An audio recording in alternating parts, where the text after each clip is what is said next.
It's been a tough decade for traditional media businesses. Once upon a time, the advertisers they relied on for their income had few choices when it came to where to spend their money. Those advertising dollars were the fuel that powered the likes of Fairfax, News Corp, Channels 7, 9 and 10, along with the country's weekly magazines. Thanks to the likes of Facebook, Twitter and YouTube, those mainstream media companies no longer have a monopoly over the distribution of news and entertainment. Consider this, there are now YouTube channels run by entrepreneurial young people which have more viewers every day than the highest rating single sports event on Australian TV. Like 27-year-old Michelle Fan, who teaches people how to do their hair and makeup. Lastly, use the light purple shadow on the brow bone, which will blend away any harsh lines and create that hazy sfumato effect. Michelle Fan has 8 million subscribers and her videos have had, wait for it, 1 billion views. A spin-off cosmetics company now earns her more than $120 million a year. Then there's Bethany Motor, whose videos offering fashion and lifestyle tips have been watched more than 600 million times. Here's just a quick overview of my room. So I'm going to start right here and just show you guys this. So this actually used to be a closet, but then I turned it into like this little sitting area, which I'm obsessed with, and my friends really love it too. I think they love it more than I do.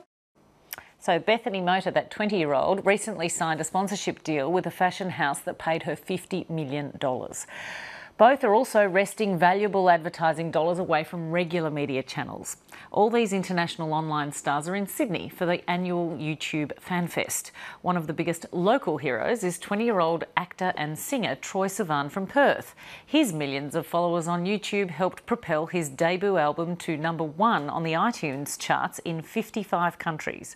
Lateline's Nikki Tugwell caught up with Troye Sivan.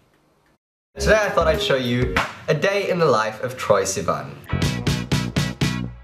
Give me your attention, baby. I gotta tell you a little something about yourself.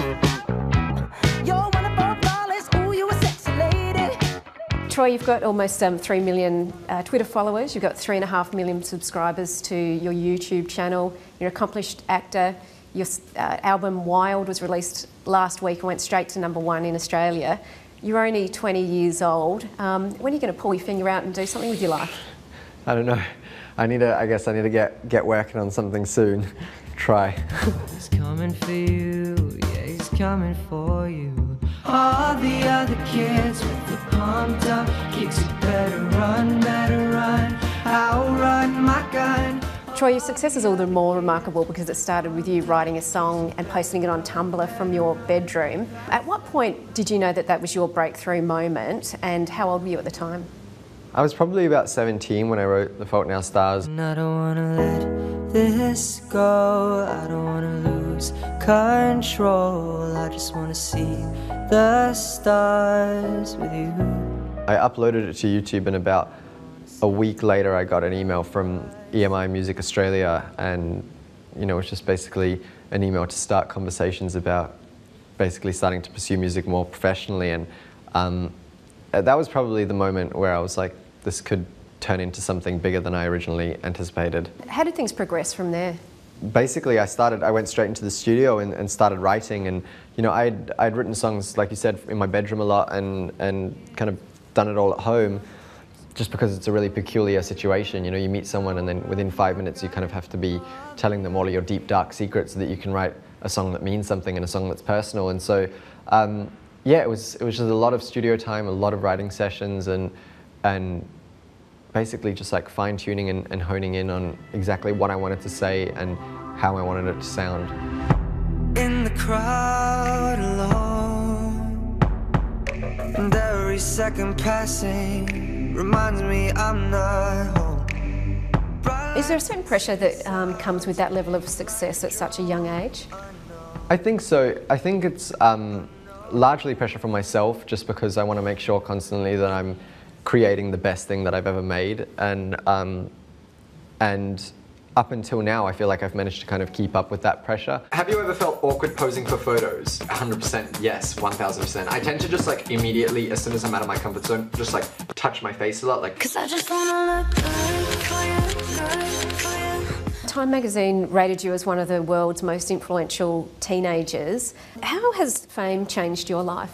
First of all, that accolade or whatever is, I think, the craziest thing that I've ever received, and I still just can't believe it. But I personally don't necessarily feel famous yet. I don't know. I get to do a lot of amazing things, and I get to see a lot of amazing places and meet a lot of amazing people. But I feel like until I have, like, paparazzi or like fans outside a hotel all the time or something like that, it won't kind of sink in that this is all happening. And so, yeah, I mean, it's definitely changed my life, but at this point, only for the better. Am I sexy? Do you still love me?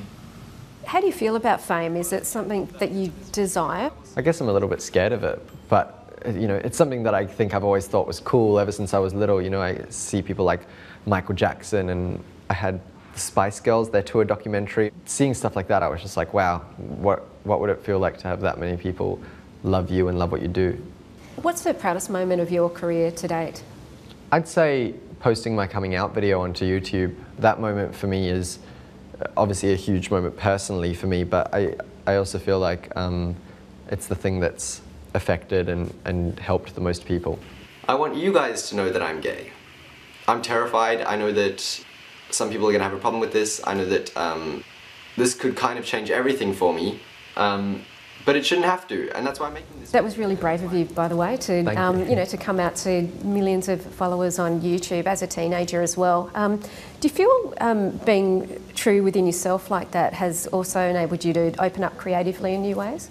Definitely, yeah. A lot of the reasons that I felt staying in the closet was so constricting to me was creative reasons. I wanted to be able to write songs about boys and write songs about experiences that I had had as an LGBT person that, obviously if I was still in the closet, I wouldn't have been able to speak about. And so, yeah, definitely. It's opened me up in every aspect of my life to be a much freer and happier person, and that includes creatively.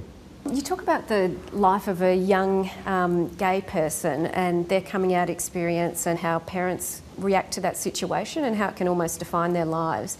I think ultimately the thing that kind of makes that message hit home so personally for me is, I've had the ideal coming out experience in that I'm so unbelievably privileged to live in Australia, first of all, where you can be gay.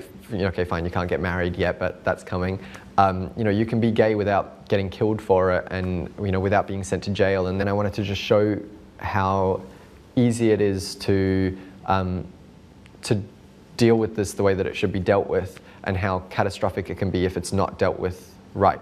So obviously, like in 2013, I made my coming out video and it completely changed my life, and I get messages every single day telling me how that video has helped a lot of you guys come out. Your fans are all around the world. Do you get feedback from young people or even parents from places like Russia, since you've done the coming out video? I do, yeah. I get a lot of that kind of stuff, and I get especially kids who maybe haven't told their family yet, but know that their family are maybe homophobic or transphobic or something like that. And so yeah, I get messages like that on a daily basis, and it's heartbreaking. There's not really much that I can do besides stay, just like stay with the message of be strong and maybe wait it out until you're in a safer environment, and then live your life as freely and openly and proudly as possible. Trying hard not to fall. On the way home, you were trying to wear me down. Can you talk us through the Wild video clip and the themes that are coming across in that? The first video for Wild, I really wanted to kind of show the side of the coin that I know, which is where everything works out perfectly fine, and just show kind of this innocence and this romance between two boys who feel like there's nothing wrong with that, because maybe they haven't experienced the adversity that they're going to.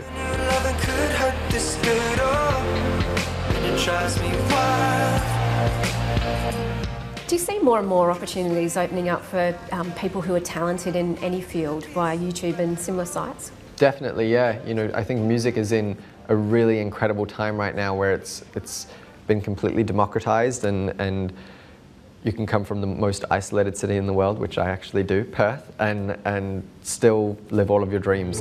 YouTubers. That is something that wouldn't have happened 15 years ago even, so just go for it, basically. Anyone can do it now. That is it. I will see you next week. Bye! And yeah, I will see you next week. I love you, bye!